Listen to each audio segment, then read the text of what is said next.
एक देवर्षि जो कुछ ही पलों में पति, पिता और फिर सब कुछ खो बैठा। क्या थी इसके पीछे की कहानी, आइए जानते हैं। बहुत समय पहले नारद ये सोचकर व्याकुल थे कि उनके दिए शाप ने ब्रह्मा को कितनी बड़ी पीड़ा दी है।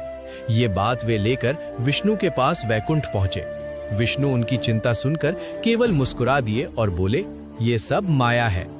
नारद माया का अर्थ समझना चाहते थे, पर विष्णु ने उनसे पहले जल लाने को कहा। नारद नदी की ओर चले, लेकिन वहां पहुंचते ही उनका मन एक अलौकिक सुंदरी को देखकर मोहित हो गया।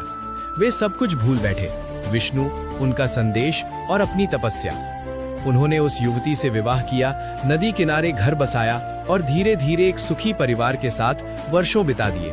वे पहले पिता बने, फिर दादा। उनका संसार अब वही छोटा सा घर और वही लोग थे। एक दिन अचानक आकाश काला पड़ गया, बिजली चमकी और भयानक वर्षा होने लगी। नदी में प्रलयकारी बाढ़ आ गई और उसकी धारा में नारद का पूरा परिवार और उनका घर बह गया। असहाय होकर वे उसी जलधारा में भटक रहे थे कि सहसा उन्होंने स्वयं को फिर वैकुंठ में विष्णु के सामने खड़ा पाया। विष्णु ने शांत स्वर में पूछा, नारद, जल कहाँ है? मैंने तो तुमसे अभी अभी मांगा था। नारद स्तब्ध रह गए। पत्नी, बच्चे, घर, सब कुछ एक पल में खो गया था। तभी उन्हें समझ आया, ये सब माया थी, एक भ्रम।